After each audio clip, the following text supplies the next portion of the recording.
Honored guests and fellow citizens,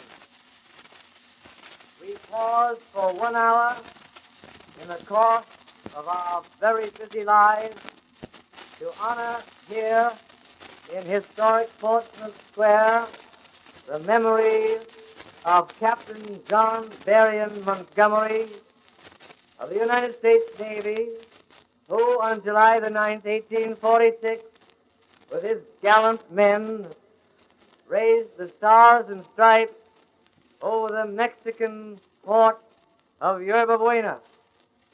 When Commodore John Drake Sloat and Captain Montgomery executed their orders, the former at Monterey and the latter at what is now called San Francisco, they acquired for the United States more than 600,000 square miles of territory, embracing the states of California, Nevada, Arizona, Utah, and parts of New Mexico, Colorado, and Wyoming.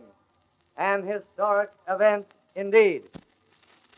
This occasion is sponsored by a far-flung group of San Francisco civic and fraternal patriotic organizations spearheaded by the native sons and native daughters of the Golden West, the San Francisco Junior Chamber of Commerce, the Society of California Pioneers, the Women's Chamber of Commerce, the California Historical Society, and the California History Board of the Native Sons of the Golden West, all represented here on the speaker's stand by their leaders.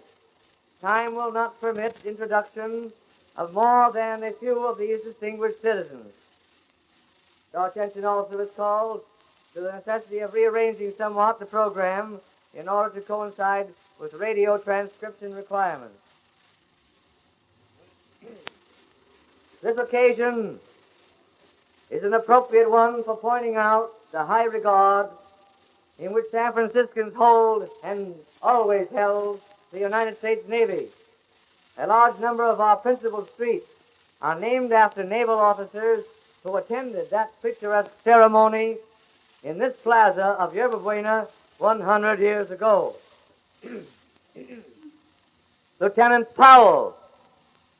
I've often wondered, I was born here, but I've often wondered what Powell Street was named after with its famous cable cars. Lieutenant Powell, a Navy doctor aboard the sloop of war Portsmouth. Lieutenants Leavenworth and Hyde, the first military alcaldes of Yerba Buena after its seizure by Captain Montgomery. Montgomery Street itself, Commodore Stockton, Commodore Jones, and Captain DuPont of Commodore Sloat's fleet. Sansom Street was formerly called Sloat Street, and we have other avenues and boulevards named in honor of Farragut, Sloat, and Dewey. Finally, on this very site, one of the world's greatest orations was delivered by Abraham Lincoln's lifelong chum, Colonel Edward Dickinson Baker.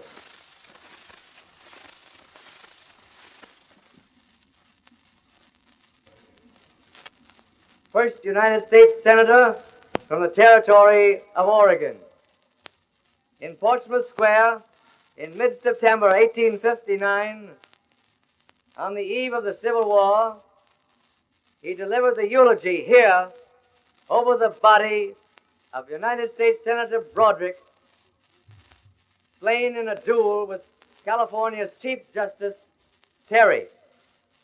That speech is credited, along with the great forensic efforts of Thomas Starr King, with having saved California for the Union cause. We now hear from the successor of the alcaldes of Yerba Buena, the mayor of San Francisco, our own Roger D. Lapham. Mr. Mayor.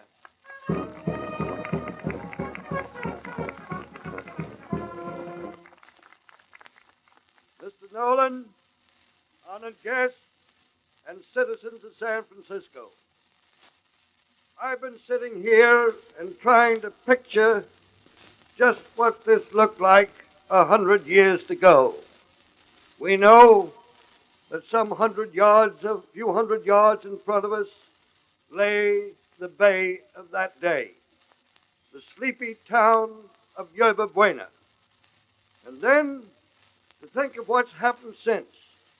The gold rush that followed a few years later, the building up of this town, things that went on, burned down 4 or 5 times in the first 6 or 7 years of its life, and then going on to the great disaster of 1906, and then what we've been through in the last 3 or 4 years as the scene, the center of a great war on the Pacific, the departing center.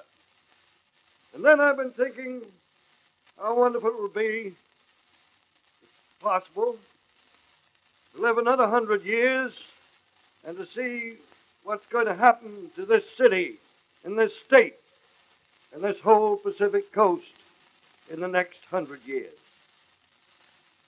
I know that we haven't begun to see the beginning of things.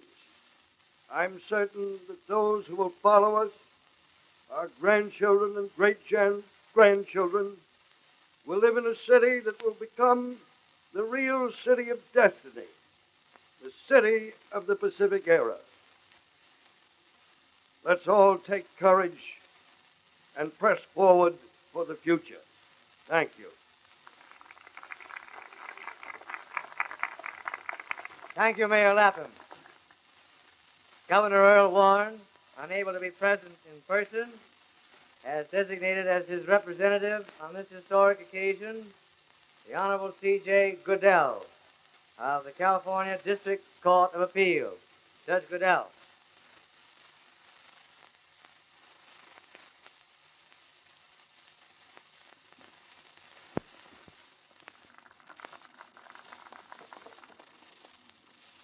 Mr. Chairman, distinguished guests, and fellow citizens, I have the honor to represent the Governor of the State of California, Honorable Earl Warren, who is unable to be present today because of pressing official duties in the southern part of the state. Governor Warren, not only as a native of California, but as its governor, has taken a lively interest in this series of centennial celebrations which were initiated last month. And that has been made manifest by the fact that he proclaimed a state holiday on June 14th. He regrets very much his inability to be present and joins with the city of San Francisco and its people in this occasion commemorating the flag raising 100 years ago. California's own Bret Harte addressed these familiar lines to San Francisco. Serene, indifferent of fate, thou sittest at the western gate. The growth and achievements of this city in this first century of its existence under American flag have been phenomenal, and one cannot begin to recount them on an occasion such as this. However glorious the accomplishments of the past 100 years have been, I would venture that had the governor been present today, the keynote of his message to us might well have been to take Bret Harte's lines as a text and to say that we no longer could be too serene nor too indifferent of fate, but that while rejoicing in the great progress which the century just closed has given us, all true San Franciscans and all true Californians must unite in facing the second century which opens today, and by a wholesome cooperation with other great cities in this Commonwealth and with the industrial, agricultural, and other interests of California, not only visualize and contemplate the great things that can be done by a united and progressive population, but by the same energy which has characterized the people of this state in the past, to bring such things to their full realization and fruition. The same Bret Harte, in the same lines to San Francisco, was not content with the serenity of which he first spoke, but he closes with these lines, looking to the future, with which I too close. Then rise, O fleecy fog, and raise the glory of her coming days. Be as the cloud that flecks the seas above her smoky argosies, when forms familiar shall give place to stranger speech and newer face, and all fulfilled the vision we who watch and wait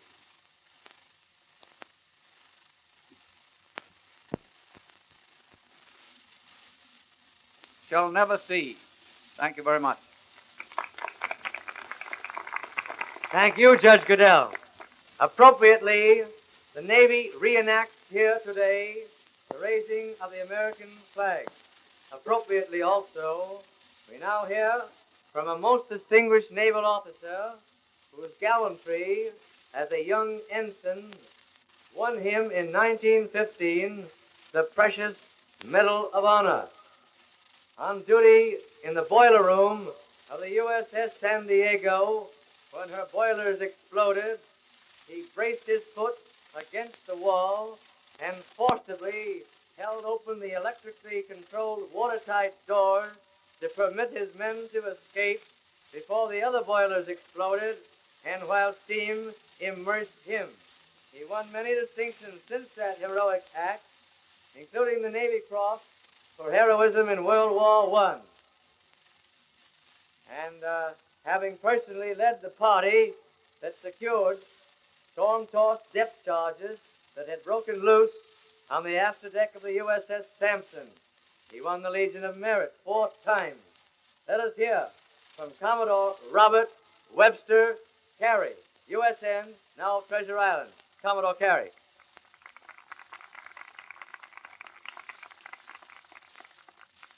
Mr. Chairman, Mr. Mayor, honored guests, ladies and gentlemen.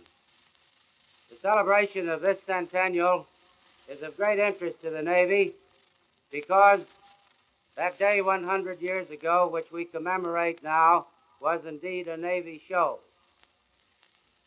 The tremendous importance of San Francisco in the maritime world today is the fulfillment of a destiny ordained when the Almighty formed this magnificent bay and sent men here to discover it.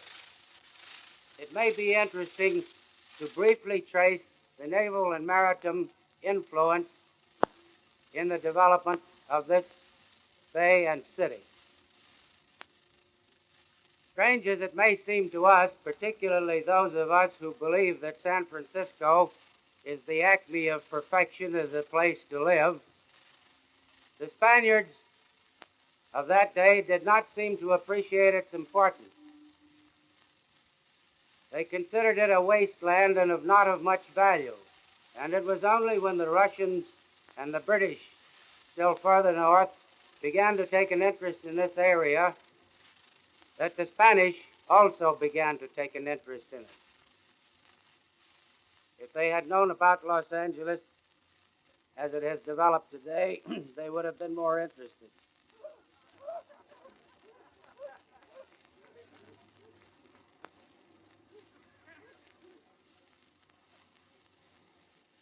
It is interesting to note that the Bay of San Francisco was not discovered by sea forces or seagoing people, but it was discovered by a party under the command of the then governor of Upper California, Portola.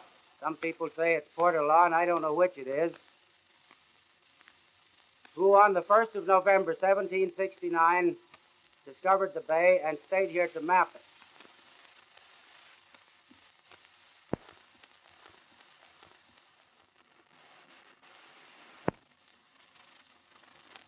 However, it was not until August the 5th, 1775, that it became important from a seafaring point of view when the first ships under command of Lieutenant Don Juan Manuel de Ayala sailed through the Golden Gate to spearhead that stream which has now swollen into a tremendous flood of shipping. In June of 1776, almost a year later, the first Spanish colonists settled here, and due to the colonial Spanish laws, no shipping but Spanish was allowed in the bay. However, you cannot prevent a sailor's curiosity from finding out things, particularly a Yankee sailor who is bent on earning an honest dollar.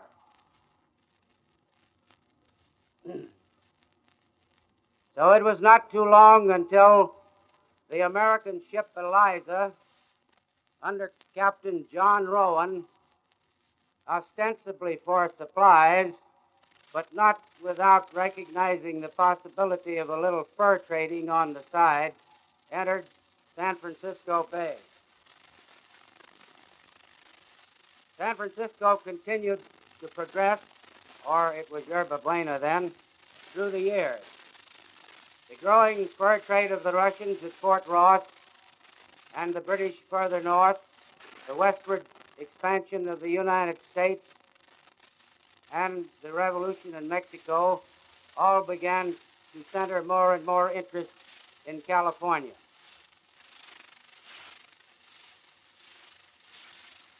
The interest of the United States in California, and perhaps it may be said the anxiety not to lose an opportunity to plant itself firmly there, is reflected in the mistaken effort of Commodore Catesby Jones to take it in 1842, working under the misapprehension that we were then at war with Mexico. Unfortunately, he stepped off out of turn and was required to haul the flag down again and make an apology to Mexico, which was quite correct. But it does indicate the alertness not only of the Navy, but of the entire United States at that time as to the possibilities and opportunities of California.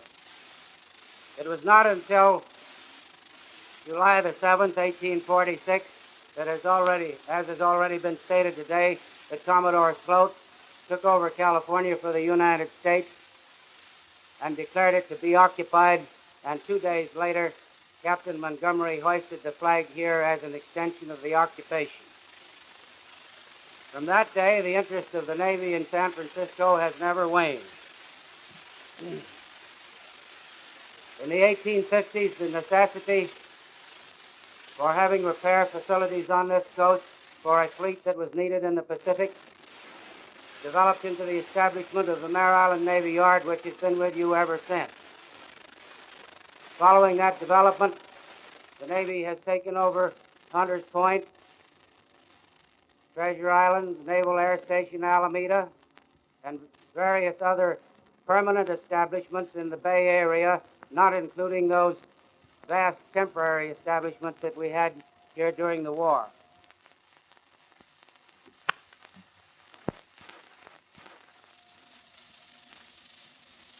It's interesting to note that the frigate Independence, the USS Independence, was the first ship docked at Mare Island in 1855.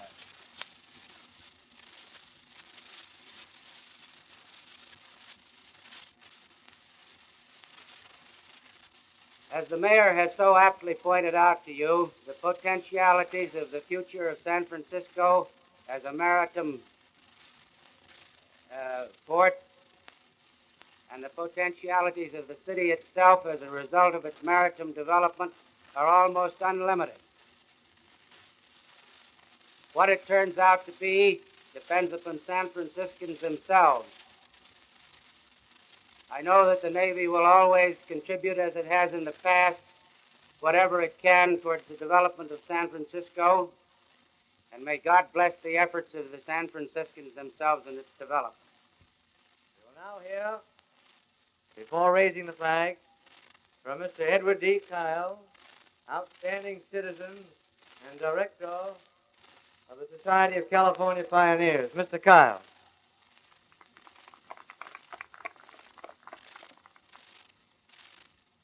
Mr. Chairman, Mr. Mayor, distinguished guests, my fellow citizens, in a few moments you will see reenacted the raising of the flag at Portsmouth Square and the acquisition of California, and particularly San Francisco, by the United States of America.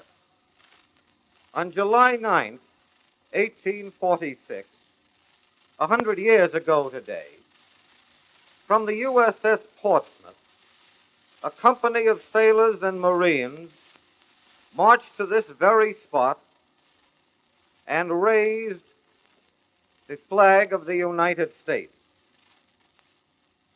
This symbolic conquest was richer in symbolism than its actors possibly realized, because it meant an end to the gentle rule of the Dons over the still more gentle countryside of Yerba Buena, and it opened the dramatic and climatic history of the city of San Francisco. Under the flag raised at Portsmouth Square, a new vigor was created, and our forefathers placed their courage with their flag and their faith in God, and resolutely marched to their destiny. The sleepy, gracious Mexican outpost of the dying empire of Spain was soon transformed into a roaring mining camp. Bearded and booted men came over the great plains of America, and in the tall ships that spot the sea, to seek the gold of California, and soon to make San Francisco a community of trade and of commerce,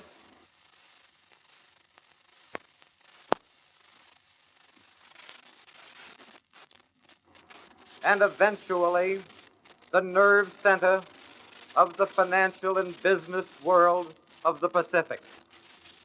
Yet, under this flag came other men, not seeking the wealth of the newborn land, but joining those who labored here in the earlier era to bring culture to this new land and to give to it a profound knowledge of the Word of God and of His love and protection.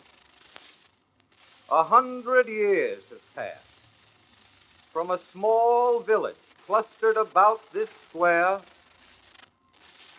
to a metropolis in size and in grandeur equal to the ancient cities of the world. From a scattering of adobe and wood shacks to the towering citadels of steel and masonry that now surround it. From a harbor with a few adventurous sailing ships to a port unequaled in any city in the world. That is the material significance of the raising of the flag at Portsmouth Square. 100 years have gone by. The men of God have built churches and synagogues, schools and colleges. Men and women have lived fearless and unafraid in this city of culture and tolerance. Their children have gloried in the romance of the blustering days of '49, but have carried with them the greater tradition of fair dealing and of fair play. For a city had been founded under a flag where all people may live, worship, and follow their chosen work in life without fear of their neighbor, or the whim of a despot, or the ideology of a totalitarian state. That is the spiritual significance of the raising of the flag at Portsmouth Square.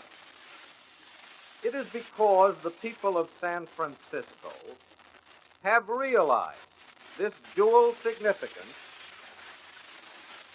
that the first centennial of San Francisco under the American flag is a record of startling achievement, courageous enterprise, and steadfast faith. We turn this century date and look forward to the next centennial in San Francisco's life, and we behold a world troubled, bewildered, hungry for material needs, and hungrier for spiritual standards.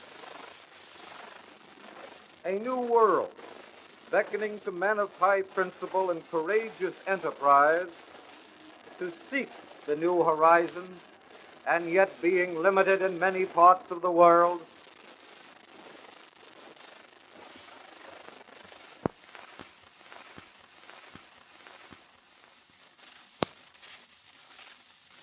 by spiritual and even physical enslavement. No man can tell of tomorrow. No one can say what the future will hold for San Francisco. But we can take renewed hope in our ancient principles, and we can reflect and know the values of life that men have essayed and found true and worthy. And we can espouse these values and these principles, and with them as traditional beacons, walk confidently into the future. It was with a deep and reverent regard of the principles which the flag was raised 100 years ago that men today look upon this spot where the flag has flown for 100 years, and they find it a symbol of a government with the consent of the governed, a symbol that our government is a government of laws and not of men, a symbol of a free people, not a faceless mob, a symbol that to each man is given the inalienable right to seek and to make his own life, to conduct his own affairs, and to worship God in accordance with the dictates of his own conscience. As long as the flag at Portsmouth Square is truly the symbol of these ideals, then so long shall San Francisco have the spirit of life, the courage of its pioneers requited, its cherished traditions nurtured, and its fame and future secure and serene. May God, in His infinite wisdom, preserve the city of San Francisco for centuries yet to come. And may He protect the flag that will fly at Portsmouth Square today forever. Thank you. Thank you, Mr. Kyle, maid of honor. 50 years ago, at the semi-centennial of the raising of the American flag, both in Portsmouth Square and in Monterey.